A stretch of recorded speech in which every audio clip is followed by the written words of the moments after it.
and welcome our beloved viewers to RTD's News English Edition. As usual, we'll bring to you the major and top highlights of tonight.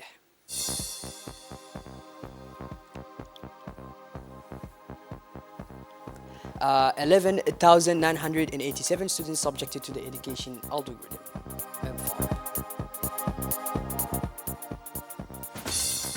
A strategic plan validation workshop initiated by the Ministry of Labor.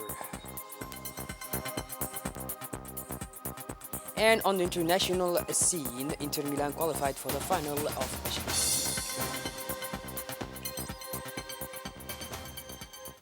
Those were the major and top highlights. Welcome back to our newsroom, our beloved viewers. The President of the Republic, His Excellency Mr. Ismail Omar Guelleh, paid a vibrant tribute to the memory of the late Abdurrahman Sheikh Mohammed, a leading figure in the national juridical landscape and a well-known and appreciated personality in Djibouti, who died last night in France, where he was recently evacuated following a stroke. The death of the late Abdurrahman Sheikh plunges our country further into the loss of a previous generation of technocrats known for their skills, know-how, and integrity, said the head of state. The late Abdurrahman Sheikh was a talented magistrate who was also respected for his commitment to the rule of law based on the realities and convictions of our community. President Guelleh noted he will long remain engraved in the memory of our citizens for his prosperity to have always remained humble, available, and helpful. Continued the President of the Republic, expressing his sad condolence to the family, relatives, and friends of the deceased. Icon of the Djiboutian judicial landscape, the late Abdurrahman Sheikh Mohammed has long held the eminently important position of prosecutor of the Republic before acceding to that even more prominent President of the Supreme Court. A patriarch and head of a large family, he leaves behind a wife and several children and grandchildren. May Allah welcome him into his eternal paradise. Inna lillah wa inna ilayhi raji'un. The fifth grade of OTI tests were held nationwide on Wednesday, May 17th. A total of 11,867 students, including 1,097 from private schools, took the tests in reading, comprehension, mathematics, and Arabic. Like last year, in the dynamic of decentralization and deconcentration pursued by MENFOB, the fifth grade was managed by the inspectorates of the capital and the interior regions with the support of the Direction of Exams to allow a practical and efficient organization. The Inspector General of MENFOB, the Director of Public Education, and the head of the Basic Education Department conducted a supervisory tour to ensure that the national evaluation was carried out properly. They were able to appreciate the work done in the organization put in place by the school directors, the pedagogical advisors, and the mobilization and attendance of the teachers who supervised the taking of the different tests. The students equipped with their school identity card calmly took the different tests. As in the case every year, the anonymity of the papers will begin immediately after the test is taken, and the correction will begin on Sunday, May 21. The results of the students will be reported on their report cards, which will be distributed to the schools on Monday, June 5th and Tuesday, June 6th.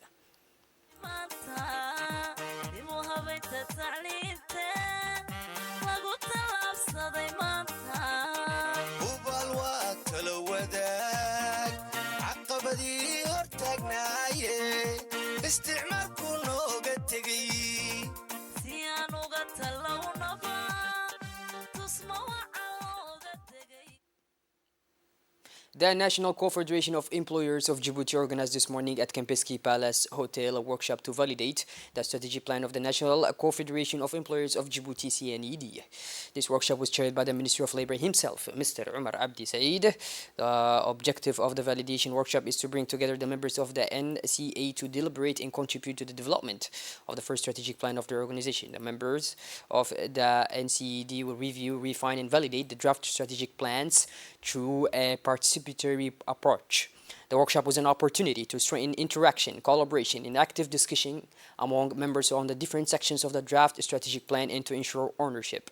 The validation workshop, which will continue for 2 years, was well attended by participants from the Ministry of Labor, the UNDP, the ILO office in Addis Ababa, and Cairo.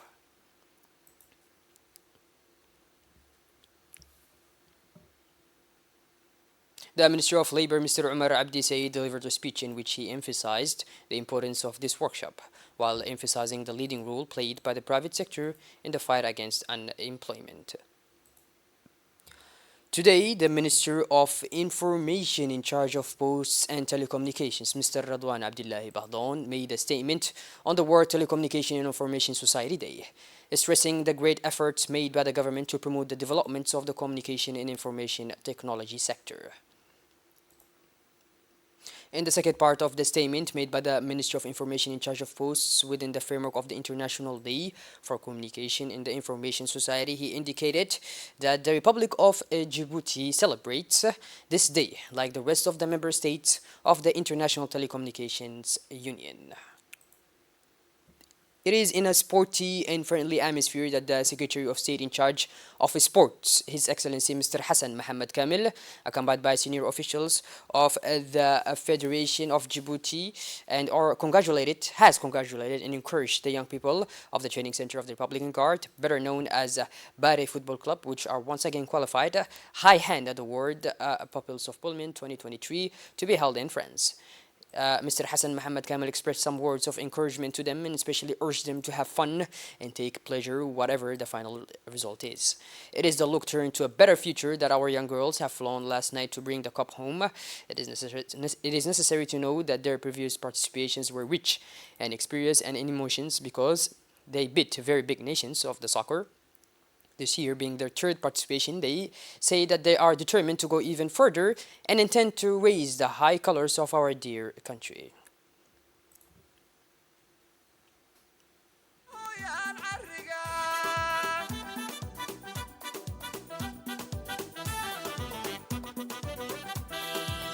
waxayna cod buuxayo dareen dhugan oo cuddoon rag iyo dumar ku cabireen inaanay ka caajisayn xilka qaranku u cayimay ismaaciil ciil tiro jabuuti ciyaarihii inka garsiisayo adduunka la cajabe hajira oo hajira cimriga hajiro caafimaad kuwaan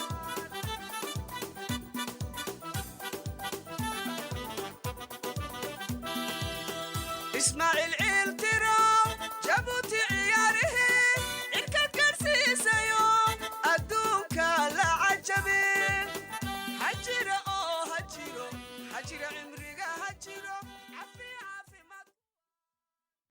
Today, Wednesday, May 17, 2023 at 8:30 a.m., the Escale International Hotel hosted a training workshop organized by the Gender Observatory of the Ministry of Women and Family in collaboration with the United Nations. This event brought together experts and committed participants to discuss women and girls' rights and gender equality. The main objective of this workshop was to raise awareness and strengthen the understanding of women's rights in our society, highlighting the challenges they face in various areas of life such as education, employment, health, and political participation. As part of this joint initiative, a representative of the United Nations gave a speech highlighting the importance of international cooperation to achieve gender equality. He shared knowledge and experiences, offering valuable insights into the progress made and the obstacles remaining in the quest for gender equality. Participants had the opportunity to exchange ideas, share good practices, and discuss concrete actions to promote the rights of women and girls. Interactive session and case studies allowed for a deeper understanding of the issues and possible solutions. This training workshop was an important step in the pursuit of gender equality. It allowed participants to gain new knowledge, share experiences, and strengthen their commitment to gender equality. The Gender Observatory of the Ministry of Women and Family will continue to support such initiatives in collaboration with the United Nations to advance the cause of women and girls here in our society.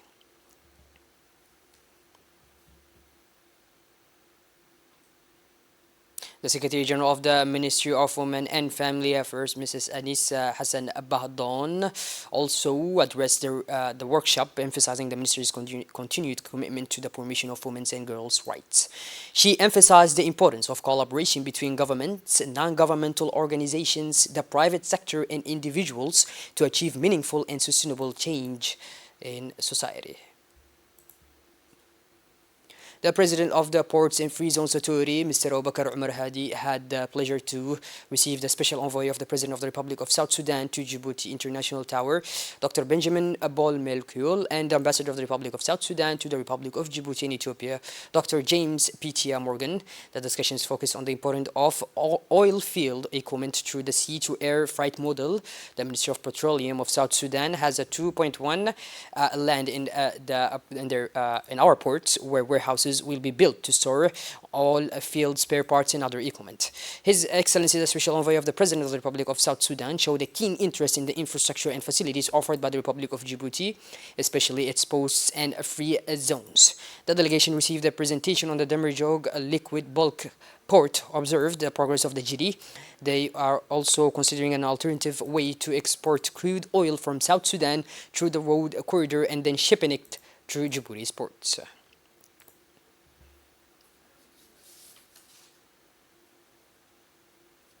Within the framework of the EPFL Coral Research Project carried out in collaboration with the Ministry of Environment and Sustainable Development, the Center of Studies and Research of Djibouti, and the Center of Research in Energy and Environment of the University of Djibouti, the University of Djibouti is organizing a 3-day training workshop.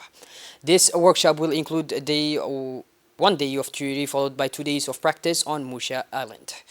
The main objective of this training is to train the regional scientific team in a new method of 3D coral mapping using artificial intelligence to assess the health of these corals.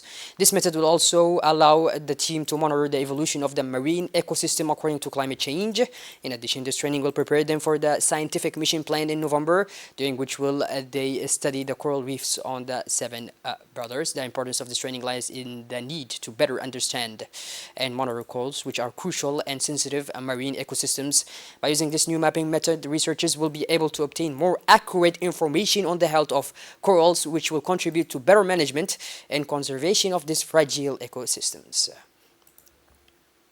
Let's listen to some reactions taken there.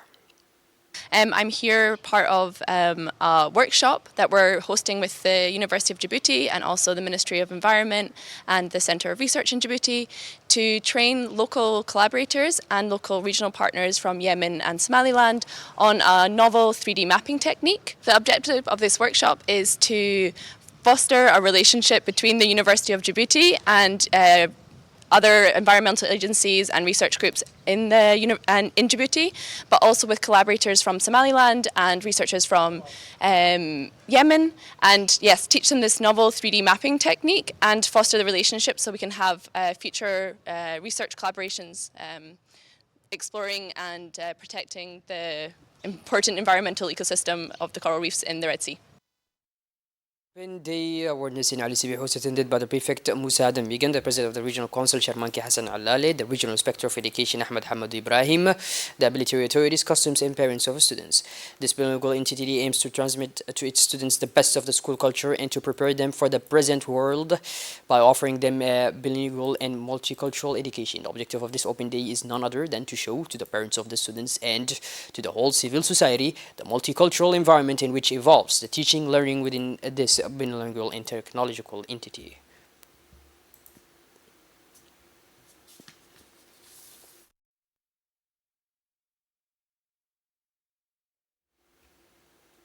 Under the auspice of the Ministry of Agriculture and Fisheries within the technical and financial support of the FAO, a training session for women farmers of the Dikhil region was held yesterday morning in Dikhil. A training in theory and practice that had for objectives to train farmers of the different cooperatives of the region to the good practice of fodder crops, market gathering, and installation of drip systems gathering 40 people farmers from 5 cooperatives, namely the cooperative of As'ela, Hanle, Moulud, Gami, and Abaitu. At the opening of this training took part the authorities of the region such as the Deputy Prefect Mr. Yusuf Ali, the President of the Regional Council Mr. Mahad Hussein Ahmed, the Sub-Regional Director of the Ministry of Agriculture, as well as national and international experts of FAO. Under the auspice of the Secretary of State for Youth in the Djibouti Swimming Federation, the Regional Swimming League of Tajura, the White City, has organized rich sports with 2 events of high importance. Indeed, the Regional Swimming League of Tajura organized on Friday a detection of young talents in the framework of the program of swimming schools for young talents. In this sense, 100 young people from the 5th grade of elementary school in Tajura and the 6th and 7th grade students of the college, thus about 40 students, were selected for the framework of the class of 2023. Saturday was dedicated to the open water swimming competition, a long-distance event that the Djibouti Swimming Federation has been implementing for 2 years now in its different regional leagues. This competition had a strong influence of participation, especially among the youngest.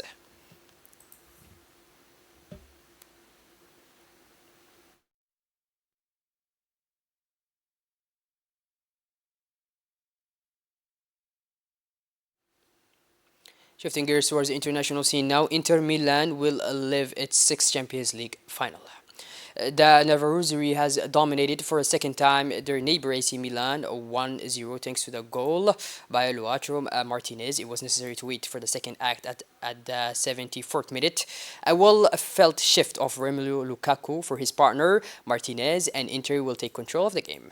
A 1-0 win, 3-0 on aggregate score. Inter Milan is back in the Champions League final for the first time in 13 years. And as we follow the other matches that will take place tonight between Real Madrid and Manchester City, follow the RTD, of course, for the live match. But this, our beloved viewers, we finally conclude this edition. Thank you for being with us, and make sure to tune in later for more. Have a wonderful evening. Take care. Thank you.